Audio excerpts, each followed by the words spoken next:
Okay, आज बिहानी तपाईँले मसँगै खोल्नुहोस् त योएलको पुस्तक, पुरानो करार योएल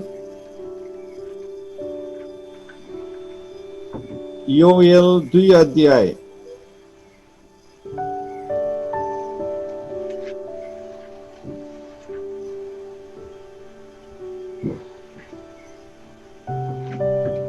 मलाई चाहिएको त एउटा पद हो, तर म यो खण्ड पुरै पढ्छु 12 देखिको यो तलसम्म 17 पदसम्म है, सर पढ्छु समय नभएको कारणले गर्दा।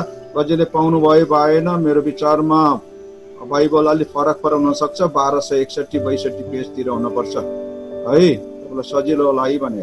सबैले पाउनुभयो? Good, did you get it? Okay, ल म सर पढिहाल्छु है, समय थोरै भएको कारणले गर्दा। मैले अर्कै तयारी खण्डबाट गरेको थिएँ, तर आराधना गर्दै गर्दा परमेश्वरले मलाई यो खण्डबाट बोल्नको लागि प्रेरणा दिनुभयो, प्रकाश दिनुभयो। 2 अध्याय योएल 2 अध्यायको 12 पददेखि हेर्नुहोस्। परमप्रभु घोषणा गर्नुहुन्छ वा परमप्रभुले भन्नुहुन्छ, उहाँले अहिले पनि तिमीहरू आफ्नो सम्पूर्ण हृदय उपवास बसेर रुँदै र शोक गर्दै मतिर फर्क। आफ्नो लुगा होइन तर आफ्नो हृदय पटाएर परमप्रभु तिमीहरूका परमेश्वरतिर फर्क, किनकि उहाँ अनुग्रहकारी, दयामा भरपुर, रिस गर्नमा ढिला र प्रेममा भरिपूर्ण हुनुहुन्छ र विपत्ति ल्याउनु हुँदा उहाँ दुखित हुनुहुन्छ। कसले जान्दछ?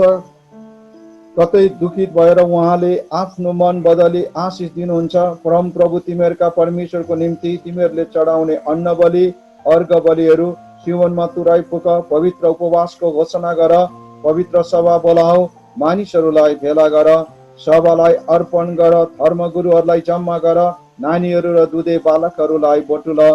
दुलहा आफ्नो कोठाबाट र दुलै आफ्नो भित्री कोठाबाट ननिस्कुन्।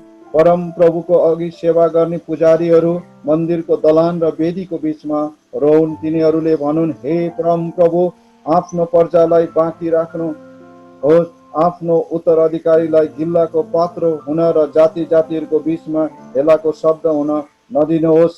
तिनीहरूका परमेश्वर कहाँ छन् त भनी अविश्वास वा गैर यहुदीहरू, या त अन्य जाति छ, अन्य जातिहरूले किन भन्न पाउन् वा गैर यहुदीहरूले किन भन्न पाउन्? प्रश्न छ।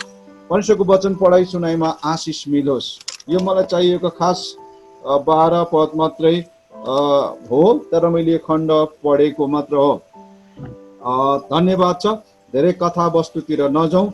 आज सायद उपवास प्रार्थनामा बस्नु भएको छ, अनि मेरो पनि त्यही नै हो। म पनि हरेक फ्राइडे, शुक्रबार अनि कतिपल्ट उपवास प्रार्थना गर्नु बस्नु एउटा देखाउटी धर्म कर्म गर्ने कुराहरूतिर पनि हुन सक्छ हैन। विभिन्न कुराहरूमा, धार्मिक क्षेत्रहरूमा आफ्नै कुराहरू छन्, तम तरिकाहरू, विश्वासका कुराहरू, प्र्याक्टिसेसका कुराहरू, व्रत बस्ने कुरा, थुप्रै कुराहरू छन्। तर बाइबल धर्मशास्त्रमा पुरानो र नयाँ दुवै करारमा एउटा बेठिक र ठिक प्रकारले, गलत प्रकारले वा सही प्रकारले उपवास बसेको हामी देख्दछौँ, त्यहाँ पाउँछौँ। दुवै प्रकारका मानिसहरूले उपवास बसेका छन्। बाइबल धर्मशास्त्रमा राम्रो अध्ययन गर्दै गर्दा, जस्तै असल खराब प्रकारले कतिपय मानिसहरूले इमान्दारपूर्वक उपवास समेत बसेका छन् भने कतिपय मानिसहरूले देखाउटी प्रकारले पनि उपवास बसेका छन्। तर मलाई हाम्रो सेप समुदाय मण्डली परिवारका विश्वासीहरू यो बिहानी मलाई थाहा छैन। 1 मानो चामल, 1 मानो बुझ्नुहुन्छ? सोलुखुमतिर पहाडतिर त मानो, कुरुवा, पाथी, कतिजना अहिलेका मोडल भाइहरू हुन्छ, कहिले बुझ्नुहुन्न भने 1 मानो आधी किलो चामल, 1 छाक चामल पकाउनदेखि जोगाउनको लागि, वा केही होला कि मैले सोचेको मात्रै कुरा होइदेला कि र मैले चाहेको मात्रै कुरा हुन पाए हुन्थ्यो भनेर उपवास बसेको हो भने धिक्कार छ। त्यो कसलाई भन्दा पास्टर छिरिङलाई पनि धिक्कार छ, पास्टर योगेन्द्रलाई पनि धिक्कार छ, एनीबडी। त्यो मोटिभ राखेर होइन, साँचो प्रकार। कतिपल्ट तपाईँसँग बाइबल नोटबुक र पेन छ नि, म कति बाइबल पदहरू दिन्छु, पछि कतिजनाले अध्ययन गर्न सक्नुहुन्छ है। र यी दुवै साँचो उपवास र देखाउटी प्रकारको उपवास, र प्रभुले भन्नुहुन्छ तिमीहरूको उपवास कुन मनसाय राखेर बस्छ मलाई थाहा छ। हृदय हेर्नु परम प्रभु हुनुहुन्छ। यो बारेमा तपाईँले थुप्रै सुन्नु भएको छ। अहिले त युट्युबबाट नि डाउनलोड गरेर युट्युबमा हेर्न सक्नुहुन्छ उपवास प्रार्थना what is fasting and prayer भन्ने विषयमा। तर म किन बस्दैछु भन्ने कुरा, उपवास प्रार्थना के हो, म कसको लागि, किन, के का निम्ति भन्ने कुरा, you must know it why you want to take fasting, त्यो कुरा चाहिँ थाहा हुन पर्छ। र दुवै उपवासको बारेमा स्पष्टसँग पाउँछौँ। जस्तै उदाहरणको लागि यशाया 58 को 3 देखि 5 पछि पढ्नु होला, त्यो असल खराब त्यहाँको कुरा छ। र मत्ती 6 अध्यायको 16 देखि 18 मा, लुका 18 को 12 मा पाइन्छ त्यो। र अर्को साँचो उपवास मत्ती 4 को 1 देखि 4, लुका 2 को 37, प्रेरित 13 को 2 र 3। मैले भने साँचो उपवास राम्रोसँग अध्ययन गर्नुहुन्छ भने मत्ती 4 को 1 देखि 4, लुका 2 को 37, प्रेरित 13 को 2 र 3 पद, त्यो कुरा हेर्दै जानुभयो भने तपाईले त्यहाँ पाउनुहुन्छ। पुरानो र नयाँ करार, दुवै करारको समयमा उपवास बस्ने एउटा, विशेष गरी पुरानो करारलाई हेर्दा इजरायलीहरूको एउटा सामान्य अभ्यास पनि थियो। प्रभुका जनहरूको उनीहरूले उपवास बस्ने गर्थे आफ्नो धार्मिक उद्देश्यलाई पूरा गर्नको निम्ति। एक निश्चित एउटा निश्चितताको रूपमा उनीहरूले भनौँ न उपवास बस्ने एउटा तरिका हामीले थाहा पाउँछौँ।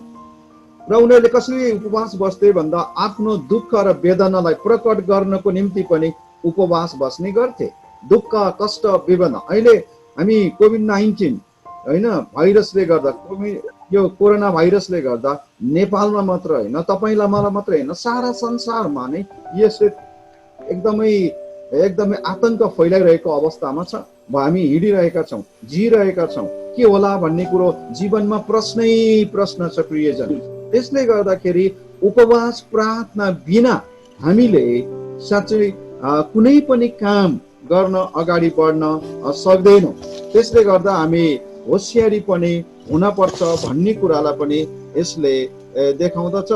त्यसले गर्दा यहाँ उनीहरूले दुःख, कष्ट, वेदना प्रकट गर्नको निम्ति पनि उपवास बस्ने गर्दथे। पहिलो सामुएल 31 अध्यायको 13, पहिलो राजा 21 को 27, नेहेमिया 1 को 4 मा पढियो भनेदेखि नेहेमियाले आँसु डुबाएका थिए, होइन, आफ्नो स्वार्थको लागि थिएन तर इजरायली जातिहरूको लागि।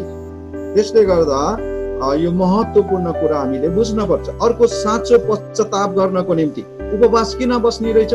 आफ्नो दुःख वेदना परमेश्वरको चरणमा ल्याएर पोख्न र उहाँसँगको सहकार्य निरन्तर हुनको निम्ति, परमेश्वरले चाहेको जस्तो जीवन यापन गर्न वा जिउनको लागि र साँचो पश्चाताप गर्नुपर्छ, साँचो पश्चाताप हुनपर्छ भन्ने कुरा पहिलो सामुएल 7 अध्यायको 6 पदले बताउँछ। अनि यही योएल 2 को 12 मा अघि हामीले पढ्यौँ, परम प्रभुले घोषणा गर्नुहुन्छ, अहिले पनि तिमीहरू आफ्नो सम्पूर्ण हृदयले उपवास बसेर रुँदै र शोक गर्दै मतिर फर्क। परमेश्वरले आह्वान गर्नुहुन्छ। कतिपल्ट हामीले अरूले उपवास बस्यो, आज उपवास बसेन भने के भन्छ होला जस्तो अरूको लागि देखाउटी क्रिस्चियन जीवन हुनु हुँदैन। हाम्रो परिपक्वता, ख्रीष्टसँगको समर्पणता, ख्रीष्टसँगको नजिकपन हुनको लागि हामी, हाम्रो परिवारमा कतिजना शेर्पा परिवार, यो नेपालमा भएका मानिसहरू, विश्वासमा आएका सबै व्यक्तिहरूको परिवारमा प्रभुलाई चिनेका मानिसहरू छैन। हामी 1 जना 2 जना कोही मात्रै परिवारका सदस्य सबै हुनुहुन्छ।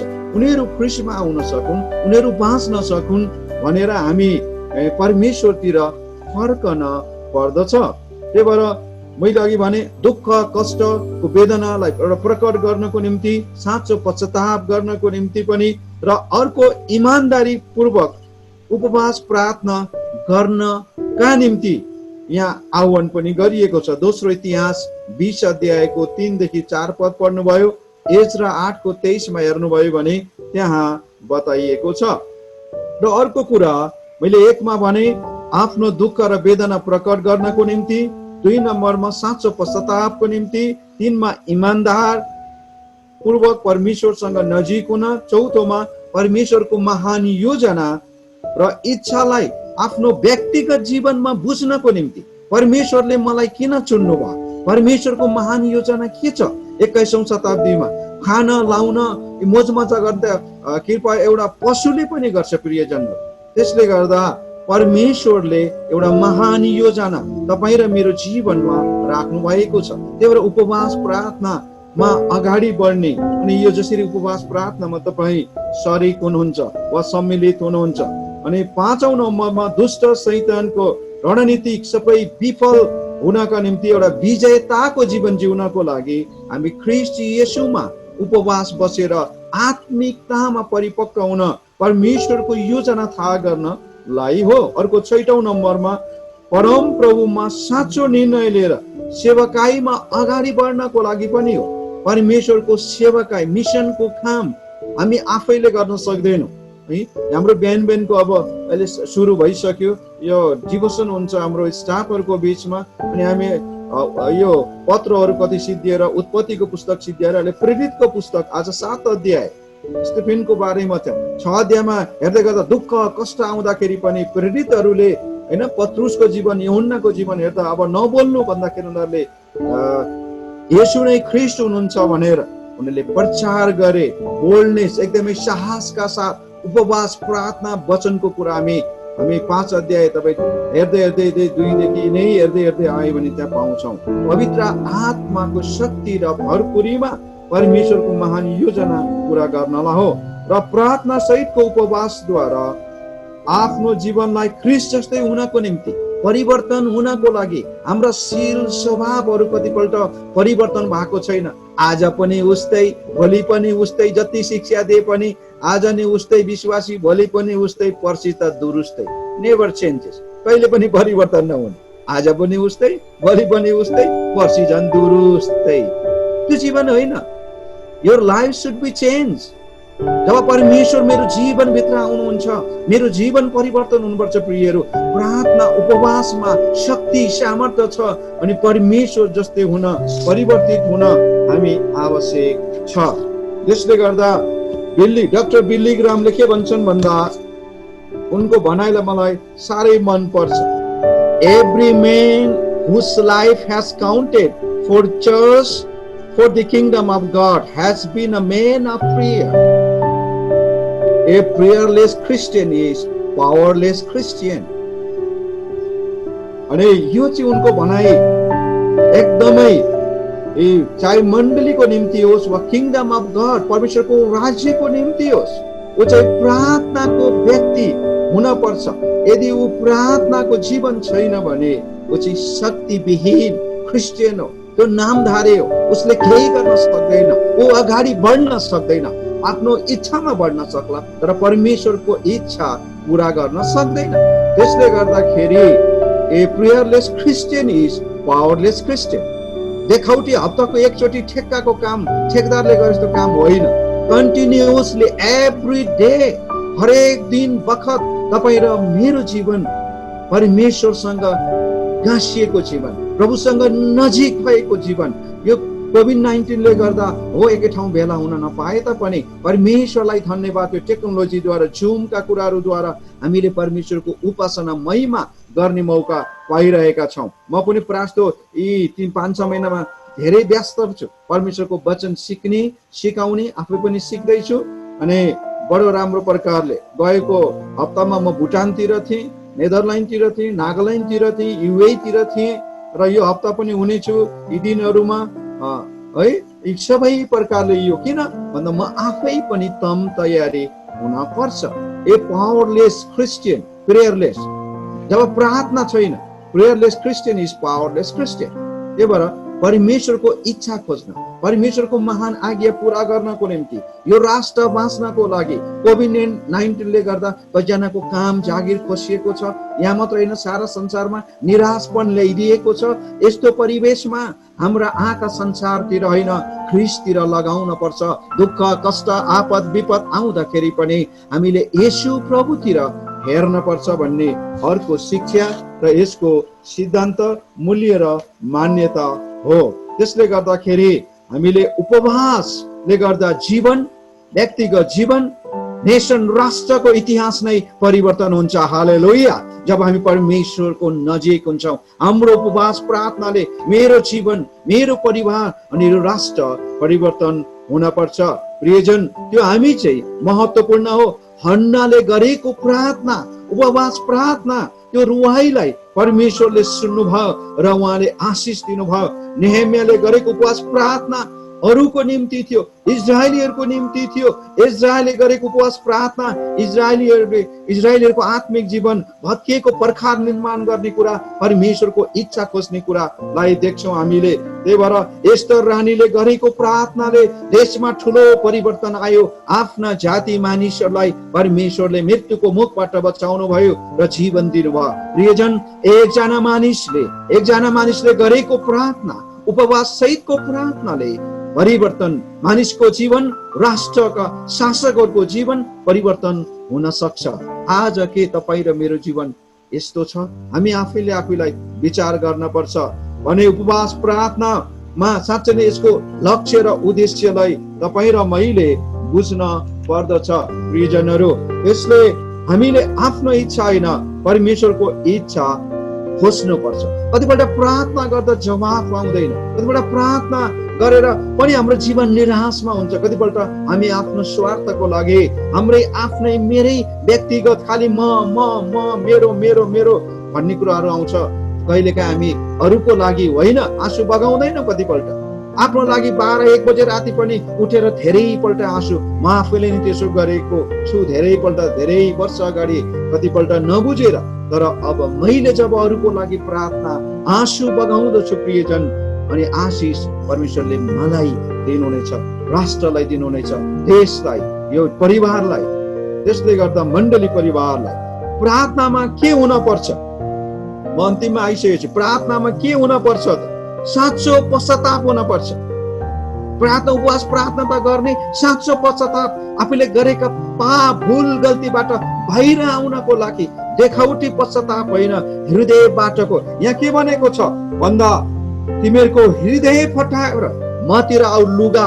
पुरानो करारमा इजरायलले नराम्रो समाचार सुन्दा, युद्धमा हार खाँदाखेरि अनि परमेश्वरीय दण्ड आउँदा आफ्नो लुगा च्यातेर भाङ्र र खरानी धसेर एकदमै विलाप प्रकट गर्दथे। आज सायद त्यो गर्न आवश्यक छैन होला, तर तपाईँ र म साँचो हृदय फटाएर परमेश्वरको उपस्थितिमा आयौँ भनेदेखि उहाँले कहिल्यै नसोचेको आशिष अतुलनीय, we cannot compare with anything on this worldly thing भन्छ हैन। यो इन द वर्ल्ड, संसारमा भएका कुराहरूसँग तुलना गर्न नसक्ने साँचो पश्चाताप हुन पर्छ। पहिलो यूहन्ना 1:9 हैन, यदि तपाईँ र म आफै धर्मी भन्छौँ, हामी पापी होइन भने पश्चाताप गर्दैनौँ भने त्यहाँ के हुन्छ? पछि तपाईँ पढ्नु होला। आज परमेश्वरका जनहरू मानिसमा होइन, पास्टरहरूमा होइन, अगुवामा होइन, परम प्रभु परमेश्वरमा भर पर्न पर्छ, विश्वास गर्न पर्छ। यो चाहिँ अति नै महत्त्वपूर्ण कुरा हो। नम्बर 1 मा मैले भने पश्चाताप, साँचो पश्चाताप हुन पर्छ उपवास प्रार्थनामा। नम्बर 2, धन्यवाद, प्रशंसाका कुराहरू, धन्यवाद दिने कुराहरू। पहिलो थिस्सलुनीकामा हामी पढ्यो भने त्यही कुराहरू देख्छौँ हैन र? पहिलो थिस्सलुनीमा तपाईले धेरैपल्ट त्यहाँबाट वचन प्रचार गरेको छ विश्वासीहरूलाई, पास्टर अगुवाहरूले। पहिलो थिस्सलुनी 5 को तपाई त्यहाँ हेर्नुभयो भने के भनेको छ? यहाँ याद राख, कसैले खराबीको बदला खराबी नगरोस्, तर एउटाले अर्को सबैसँग सधैँ भलाइ गर्ने चेष्टा गर। यहाँ सधैँ आनन्दित रहो, निरन्तर प्रार्थना गरिरहो, सबै परिस्थितिमा धन्यवाद देऊ, किनकि ख्रीष्ट येशूमा तिमीहरूको लागि परमेश्वरको इच्छा यही नै हो। हालेलुया। दुःख, कष्ट, आपद, विपद आउँदाखेरि पनि प्रियजन हामी धन्यवादीको जीवन हुन पर्छ, गनगनको जीवन होइन। हाम्रा पिता पुर्खाहरू गनगन गरेकाले प्रतिज्ञाको देश मिश्र देशबाट लिएर आउँदै गर्दा प्रतिज्ञाको देश कनान देशमा जाँदै गर्दाखेरि परमेश्वरको योजना उनीहरूले आफ्नो जीवनमा पूरा गर्न सकेनन्। परमेश्वरले स्वर्गबाटको मन्ना, पृथ्वीमा भएको र कति असल कुरा दिनुभयो, चट्टान फुटाएर पानी दिनुभयो, बट्टाई चराईको मासु दिनुभयो, तर पनि उनीहरू मिश्र देशमा कराईमा भुटेको मासु, कराईमा भनौँ भुटे लसुन प्याजले पकाएका कुराहरू, त्यस्ता साना झिना मसिना कुराहरूमा अल्झेको हामी देख्छौँ र प्रतिज्ञाको देश कनानमा जान पाएनन्। त्यसले गर्दा हाम्रो जीवनमा धेरैपल्ट गनगन हुन्छ। नेपालीपन के हुन्छ भन्दा हैन, दुःख कष्ट आउँदाखेरि हे प्रभु मलाई नै मात्रै किन आएको होला, यो दुःख कष्ट भन्ने स्वभाव हुन्छ कि नेपालीहरूको, तपाईँ मेरो हाम्रो क्या स्वभाव नेपालीको। तर मिठो मिठो खाना पाउँदा, राम्रो राम्रो लुगा लाउन पाउँदा, होइन, घडी राम्रो कसैले ल्याइदिँदै ल्याउनु पर्छ, हे प्रभु मलाई पनि किन आएको त्यो डम्बरे फुलमाया राममाया तल्लारे साइला काकालाई पनि आयो हुन्थ्यो नि यो आशिष, लाउने लुगा खानेकुरा भन्दैनौ, अलिकति केही हुँदा चाहिँ मलाई नै मात्रै किन आएको जस्तो लाग्छ। तर मिठो खाना लाउन पाउँदा त जति आए पनि प्रभु ठिकै छ। दुःख कष्ट आपद विपद आउँदा हामी स्थिर रहेर प्रभु तपाईँलाई धन्यवाद, कोभिड-19 को कारण तपाईँ मर्नु भएको छैन प्रभुका जन, हामीहरू भोकै मरेका छैनौँ, नाङ्गै भएर हिँड्न परेको छैन। परमेश्वरले छुटाउनु भएको छ, परमेश्वरले हाम्रो वास्ता गर्नु भएको छ। धन्यवाद दिने अवसर खोज्नुपर्छ। प्रभु तपाईँले मलाई कतिजना मरे उनीहरूको बिचमा पनि मलाई जिउँदो राख्नु भएको छ। प्रभु तपाईँलाई धन्यवाद, तपाईँले मलाई जुटाउनु भएको छ। प्रभु धन्यवाद। 1 नम्बरमा पश्चातापी जीवन, 2 नम्बरमा धन्यवाद दिने कुरा, प्रेज एन्ड वर्शिप, स्तुति प्रशंसा परमेश्वर, दुःख कष्टमा नि परमेश्वरको आराधना गर्न छोड्नु हुँदैन। साँचो उपवास प्रार्थना गर्ने मान्छेको जीवन त्यस्तो। अर्को चाहिँ परमेश्वर प्रति एउटा आराधना गर्ने कुरा, अनि परमेश्वरसँग नजिक हुने कुरा र आफ्नो एकदमै निवेदनका कुराहरू परमेश्वरमा जाहेर गर्ने कुरा।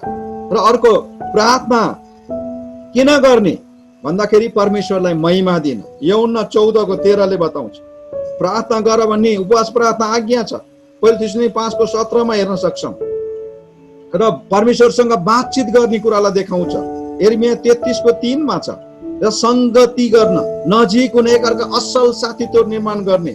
हितोपदेश 15:8 आत्मिक वृद्धिको निम्ति प्रभु 5 वर्ष 10 वर्ष अगाडि जस्तो क्रिस्चियन त्यस्तै होइन, परिवर्तन हुँदै अगाडि बढ्दै परिपक्व हुँदै जान पर्छ। र अर्को परमेश्वरको नजिक हुनको लागि उपवास प्रार्थना, अर्को आत्मिक वृद्धि साथसाथै नजिक हुने र परमेश्वरको उदाहरणलाई पछ्याउने असल छोराछोरी हुनको लागि पनि हो। अब कसरी प्रार्थना गर्ने भन्दा कोही मान्छे घुँडा टेकेर गर्न सक्छ, उठेर हात उठाएर पनि गर्न सक्छ, र विभिन्न तरिकाहरू छन् परमेश्वरको नजिक जाने। र अर्को प्रार्थना गर्दा किन बाधा आउँछ, किन बाधा विघ्न आउँछ, किन उत्तर सुनाइ हुँदैन भन्दा यसको नम्बर 1 मा अधर्म, शङ्का, अविश्वास, 3टा कारण छ। त्यसले गर्दा प्रार्थना सुनाइ हुँदो रहेछ। के कारण अरे? अधर्मको कारण, धर्मी छैन अधर्म, शङ्का गर्ने कुरा र अविश्वास र ठिकसँग नमागेको कारणले गर्दा। र अर्को क्षमा दिने हृदय नभएको कारणले। सुन, क्षमा दिने हृदय, उपवास प्रार्थना गर्न त बसेको छ, तर एकअर्कालाई क्षमा दिने हृदय छ कि छैन? क्षमा नदिने हृदय भयो भने पनि प्रार्थनाको सुनाइ हुँदैन।